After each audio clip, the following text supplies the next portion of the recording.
लोगों ने पाकिस्तानियों को धोया था वॉशिंग मशीन में 1971 में, वॉशिंग मशीन में धोए थे लोग 1971। बहुत बहादुर बहादुर बोलते हैं ना, दुनिया में इनसे डरपोक कोई पैदा नहीं हुआ। Hello everyone, we are back with another video. It's me Naila Khan and you are watching our YouTube channel. Topic हम खान सर की वीडियो का लेके ना वो बहुत ज्यादा इंटरेस्टिंग है और आप सबको बड़ा पसंद आने वाला है। कारगिल वॉर 1999 और उसमें कहे गए अटल बिहारी वाजपेयी जी के नवाज शरीफ कॉल पे वो जो बातें थी ना वो आज भी वायरल हैं और वो बताएंगे कि किस तरह से भारत की सेना ने विजय पाई और 93,000 जो सरेंडर हुआ था उसके बाद से 1991 तक का जितना भी दौरानिया है उसके बारे में खान सर आज बात करने वाले हैं। बट वीडियो स्टार्ट करने से पहले हमारे चैनल को सब्सक्राइब करें, वीडियो को लाइक करें, इंस्टा पे जरूर फॉलो करें। चलो स्टार्ट कहें कि देखिए आधा भारत खो देगा अगर दोनों में परमाणु हमला होता है तो भारत लगभग आधा भारत खो देगा, लेकिन पाकिस्तान कंप्लीटली गायब हो जाएगा। हम तैयार हैं इसके लिए, बोल दीजिए उसको। 93,000 सैनिकों ने अपना बंदूक निकाल के रख दिया और घुटने पे सरेंडर किया था। बड़ी ढाल थी ये सब, वो देखते थे सब पाकिस्तानी और बोलते थे सब कि थोड़ा और ऊपर आ जा। जब हम लोग थोड़ा और ऊपर आ जाते ना तो पत्थर ढकेल देते थे। मीडिया ने अफगानिस्तान के तालिबान से पूछा था ना कि पाकिस्तान क्यों नहीं कब्जा कर लेते, कह रहे उसका कर्जा भरना पड़ेगा आपको। कारगिल मिलेगा, इसका मतलब ये रहा कारगिल। ये जगह कौन सा हो गया? कारगिल मिल गया ना कारगिल। सोचिए वो चोट्टा यहाँ घुस गया था 1999 में। परवेज मुशर्रफ मर गया, अभी इसी हफ्ते मरा। हाँ दुबई में मर गया, कोई बात नहीं हुआ, मर गया होगा वहां पे। अपने देश के प्रधानमंत्री का नहीं हुआ, नवाज शरीफ को हटा के खुद सत्ता में बैठ गया था। समझ में आ गया कि नहीं गया? राजनीतिक पार्टी शुरू करना चाहता था, नौटंकी हुआ, मर गया यहाँ पे, गया काम से। परवेज मुशर्रफ दुनिया में कह रहा था कि हमें नहीं पता कारगिल में कैसे आतंकवादी घुस गए सब। जब परवेज मुशर्रफ को चुनाव लड़ना था तो कहा था कि हमने आतंकवादियों को भेज के भारत का गर्दन पकड़ लिया था। हम लोग ने दांते काट लिया, गर्दन पकड़ेंगे हम लोग। बकोट ना लेगा आदमी, गर्दन पकड़ेगा तो तुम यहाँ आगे बढ़े। कारगिल में 1999 में ऑपरेशन विजय चलाया गया। इन पाकिस्तानियों ने हमसे गद्दारी किया था, क्योंकि जब हम लोगों ने पाकिस्तानियों को धोया था वॉशिंग मशीन में 1971 में, वॉशिंग मशीन में धोए थे लोग 1971। ये बहुत बहादुर बहादुर बोलते हैं ना, दुनिया में इनसे डरपोक कोई पैदा नहीं हुआ। समझ में आ गए? 93,000 फौजियों ने सरेंडर किया। 93,000 सैनिकों ने अपना बंदूक निकाल के रख दिया और घुटने पे सरेंडर किया था। 93,000। अब बहुत प्राचीन काल की बात नहीं बता रहे, 1971 की बात है। अरे डूब मारना चाहिए उन ससुरों को। 93,000 फौज वाले हो, दौड़ दोगे तो फौज भागेगी, दौड़ दोगे तो युद्ध का आगे बढ़ जाएगा 2 महीना। सोचिए 93,000 फौज तो यूक्रेन की नहीं थी, पूरे रूस से पीछे नहीं हटे, सब डट के खड़े हो गए, सबकी नहीं खड़े हो गए। इतना छोटा देश यूक्रेन, लेकिन ये लड़ गया। होता भी है, देखिए जब किसी बच्चे के ऊपर से उसका माँ का साया हट जाता है ना तो कमजोर हो जाता है। समझ में आ गया कि नहीं आ गया? बेचारा क्या हो गया? कमजोर हो गया। 93,000 फौजियों ने क्या कर दिया? सरेंडर कर दिया। और हम लोगों ने उन्हें बहुत इज्जत से दिया था। और हम लोग जब उन्हें रखे थे 6 महीना तक जेल में ना, कचर के खाना खाया था सब। हम लोग का अनाज खत्म हो गया। तीसरी पंचवर्षीय योजना रद्द हो गई, चौथी पंचवर्षीय योजना रद्द हो गई। समझ में आ गया नहीं आ गया? पूरी तरह रद्द खाया था दबा के एकदम बढ़िया से एकदम। हम लोग भी खिलाए तो लिखा, सोचा तो नहीं यहाँ पे। हाँ बहुत दिन बाद मिला होगा यहाँ पे, कह रहे इसलिए ज्यादा खा रहे थे। आगे देखिए, तो ये 1971 में जब लड़ाई हुई थी तो हम लोगों ने एक समझौता किया 1972 में, शिमला समझौता। पाकिस्तान ने कहा आपकी हम हर बात मानेंगे, हमारे इन 93,000 नाकारा लोगों को छोड़ दीजिए। तो हम लोगों ने 93,000 नाकारा लोगों को छोड़ दिया। और 1972 के शिमला समझौते में कहा गया था कि हम लोग जो बहुत ठंड वाले एरिया है वहां से अपनी अपनी फौज को पीछे खींच लेंगे ठंडी के दिन में। ठीक है, ठंड के दिन में एक दिन दोनों सैनिक कहेंगे कि अब ठंड का मौसम आ गया, अब हम भी पीछे हटते हैं, आप भी पीछे हटिए। फिर एक डेट फिक्स हो जाएगा कि इस दिन हम वापस अपने अपने पोस्ट पर आ जाएंगे। हम लोग अपने इस नियम को बहुत अच्छे से फॉलो करते थे। लेकिन 1999 में पाकिस्तान कहा ठीक है हम पीछे हटते हैं, हटा। अब भारत भी हटा ना तो 2 दिन बाद अपने आ गया और भारत के भी बंकरों में घुस के बैठ गए। और हमारे सैनिक जब जा रहे थे ड्यूटी करने आराम से मार के छलनी कर दिया। भारत ने कहा गलत बात है, एक चीज फिक्स हो गई है। सही है, ये तो गलत है।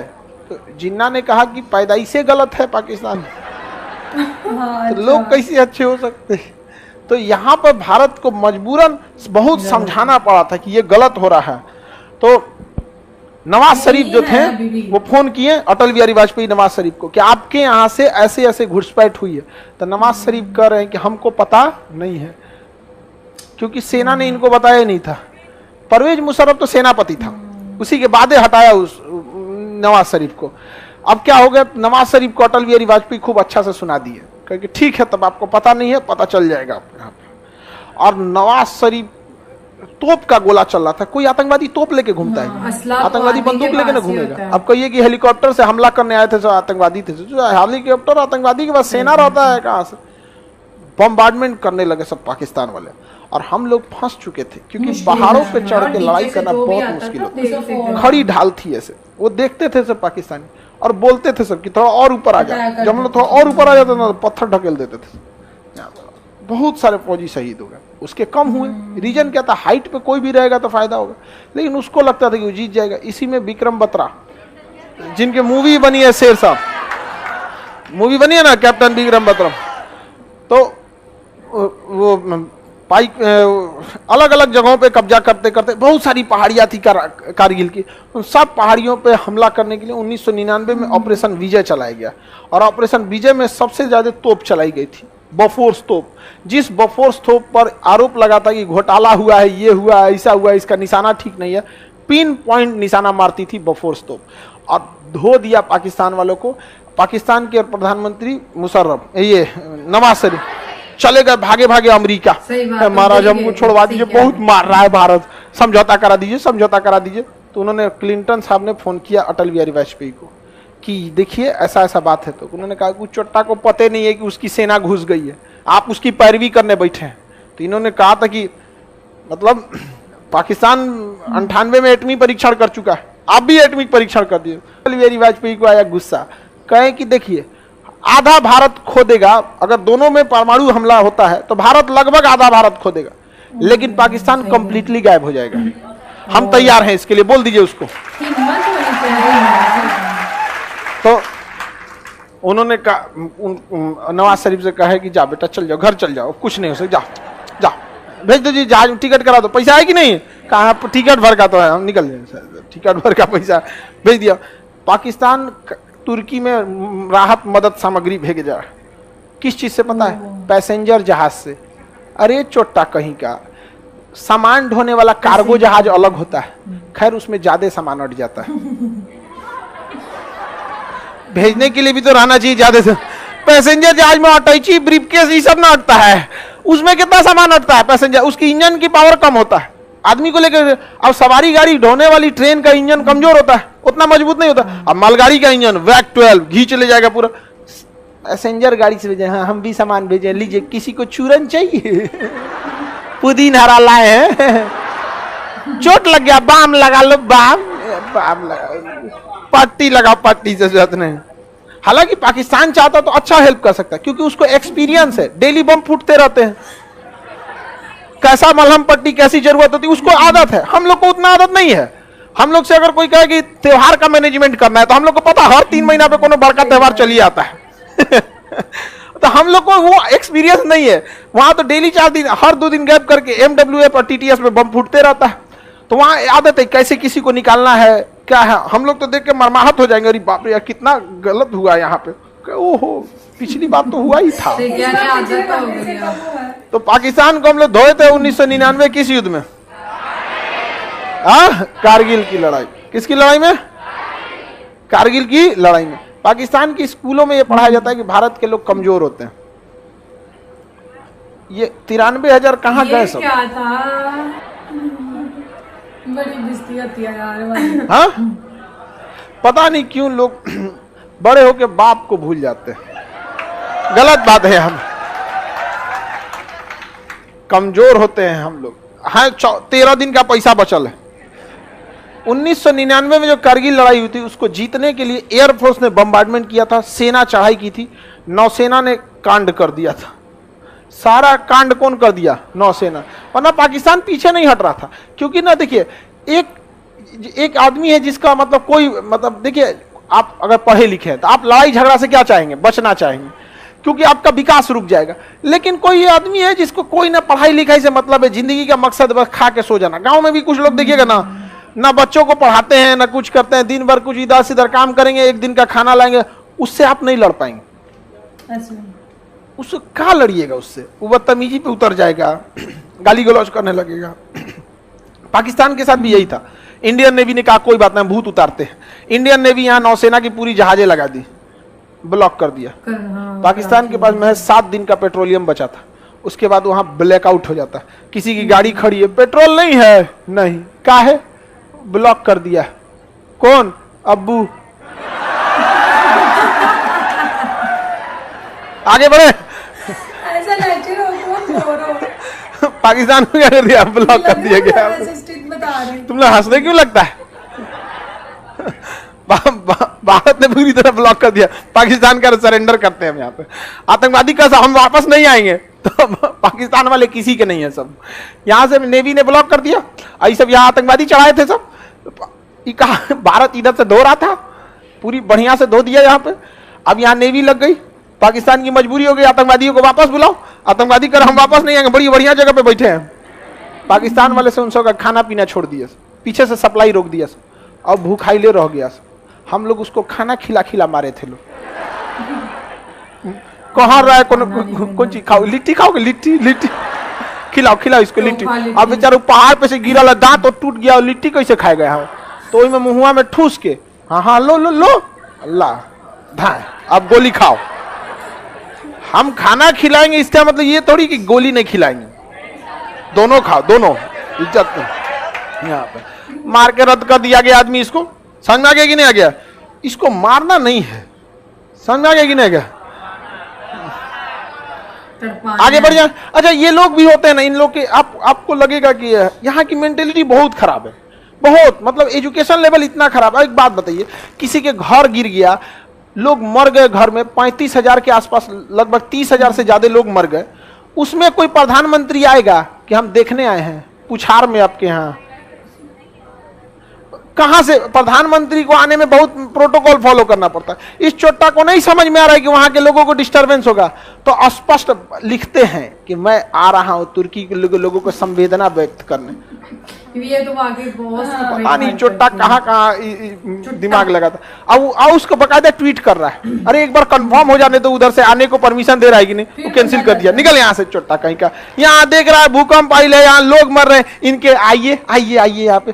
पाकिस्तान ने सोचा होगा कि वैसे भी कहीं जाते हैं तो इज्जत मिलता नहीं है, तो वहां क्या दिक्कत, चल जाएंगे, देखेंगे क्या हो गया जी, घर गिर गया, चलाएंगे वापस यहाँ पे। लेकिन कैंसिल कर दिया तुर्की, जाओ वापस जाओ यहाँ से, आगे बढ़ जा, किसी को दिक्कत नहीं। पैसा मांगने गया होगा, हाँ सब लोग डरता है पाकिस्तान से। हम भी कहते हैं मोदी जी को आने को बोलेगा तो पहले कह दीजिएगा हम पैसा वैसा ना दे, तो आना है तो आप पैसा वैसा ना देंगे, हम यहाँ पे खाना पीना तुमको बढ़िया से खिलाएंगे, तुम जो खाना खाओ, राजस्थानी, गुजराती, मराठी, बिहारी, पंजाबी, जो खाना खाओ खाएगा आदमी, इडली डोसा सब खिलाएगा आदमी। समझ में आ गया कि नहीं आ गया? लिट्टी चोखा, जिस खटिया पे बैठा के लिट्टी चोखा खिलाएंगे, खूब से खूब खटिया दान दे देंगे, ले जाओ, पैसा मत मांगना है यहाँ पे, ना कर्जा नहीं देंगे यहाँ पे। आगे बढ़े।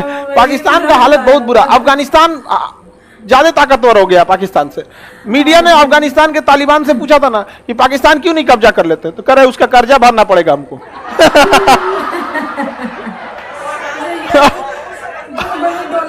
सोचिए, अफगानिस्तान जैसे जहां पर तालिबान का कब्जा है, जिन लोगों को कोई एक्सपीरियंस नहीं है देश कैसे चलाया जाता है, उसने भी मदद भेजा तुर्की को।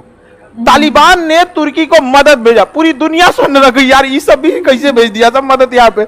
लेकिन उन लोग जब अफगानिस्तान पे तालिबान का कब्जा हुआ 2021 में, तो उनके पास गेहूं नहीं था, भारत ने गेहूं भेजा था। खैर अच्छी बात है, किसी को भी, चाहे तालिबान हो या कुछ भी हो, मानवता वाला काम करे तो चलो भैया अच्छी बात है, किसी की मदद कर रहे हो। उससे पूछा कहा कि हम तो कब्जा करने करिए ले, लेकिन कर्जवा लोग हमसे मांगने लगेंगे। कितना समझदार निकला बताइए, देवता निकला ही तो। सो जी फ्रेंड्स, ये थे आज के वीडियो, और मैं ये बोलूंगी खान सर के हम जब भी लेक्चर सुनते हैं बड़ा इंजॉय करते हैं हम लोग, और जो हिस्ट्री होती है बहुत ज्यादा बोरिंग होती है, लेकिन जब खान सर बता रहे होते हैं तो इतना हम मजा करते हैं। और ये लेक्चर सुन के तो मेरे तो होश ही उड़ गए, और काफी मैंने तो एंजॉय किया। हजरत का बुरा हाल था, और जहाँ पर उन्होंने पाकिस्तानी की बात की कि उनको हम लिट्टी कैसे खिलाएंगे, के अगले दांत होंगे तो खिलाएंगे, क्योंकि मार मार के उनका बुरा हाल कर दिया था। ये बात रियलिटी है, जो हकीकत होती है ना वो नहीं छुपती, इन्होंने तब हमसे छुपाई थी, ठीक है। लेकिन आज देखें वीडियो के जरिए हम सब लोगों के सामने आ गए, जो यूट्यूबर पर रहते हैं, जिनका फोकस ही यूट्यूब पे होता है, उनको सारी हिस्ट्री का पता है, जंगों के बारे में पता है, कौन जीता था कौन हारा था।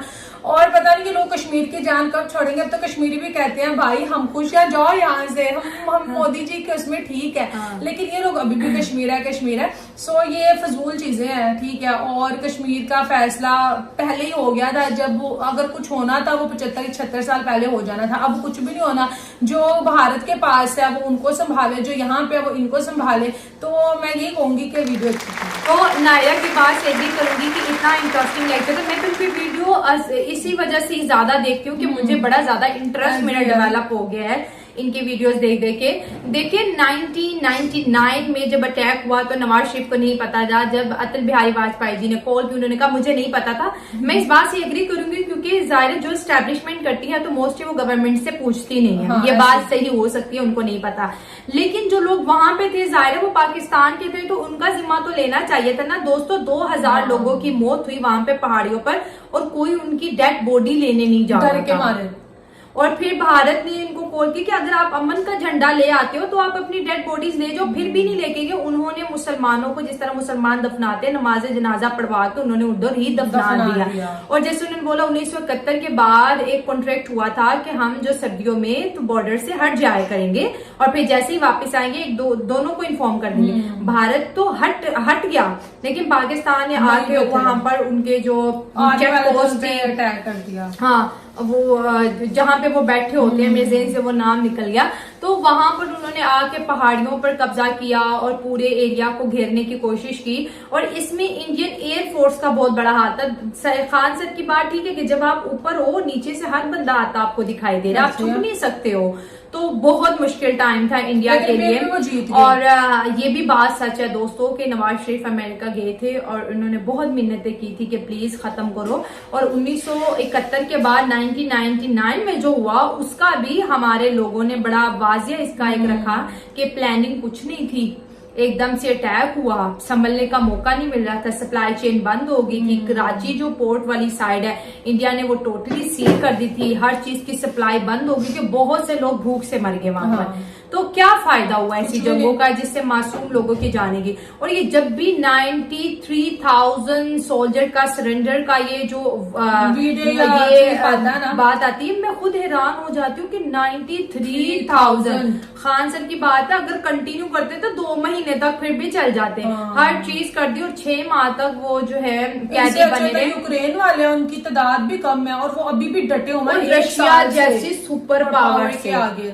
तो उनकी हिम्मत ये होता है जज्बा, ये होती है बहादुरी। ये बहादुरी नहीं होती कि आपने हथियार ही गिरा दिए यार। और दोपहर बाद जो इंसान शुरू करता है वो तो कभी भी हार नहीं मानता, ठीक है ना। शुरू हम लोग करते हैं और फिर हार भी हम लोग जाते हैं। ये तो अब यूक्रेन को देख लो, शुरू रशिया ने किया, लेकिन वो अभी भी उनकी इतनी सेल्फ रिस्पेक्ट है ना, तो वो अभी भी हार नहीं मान रहे। हाँ, वो लोगों से जरूर बोलते हैं कि आप लोग रशिया को बोलो कि जंग का खात्मा कर दे। रशिया ने अटैक किया, यूक्रेन कह रहा है तो रशिया ने किया ना, तो यूक्रेन फिर भी पीछे नहीं हट रहा। वो लोगों से बोल रहा है कि आप लोग इन्हें बोले कि लड़ाई खत्म कर दे, लेकिन वो अपनी हिम्मत वैसे ही जारी है जैसे शुरू दिन से। वो बहादुर फौजी है। और देखो दोस्तों, 4 में 1 तो जीत जाते ना। हमें पता होता कि चलो 1 जीते, एक भी नहीं जीते, फिर कहाँ का जज्बा, कहाँ की बहादुरी। अब इंडिया और चाइना को, इंडिया 1 हारा और 1 जीता।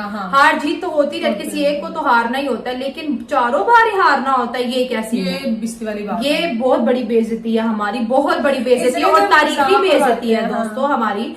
और ये मैं तो मेरे ज़हन में तो आता है, मैं कहती हूँ फिर बड़ी बड़ी बातें हम क्यों करते हैं जब कुछ कर नहीं सकते। वैसे वो पठान भाई की बात है, हवा में फुसकियां छोड़ने से बेहतर है कि अपने ऊपर फोकस किया जाए।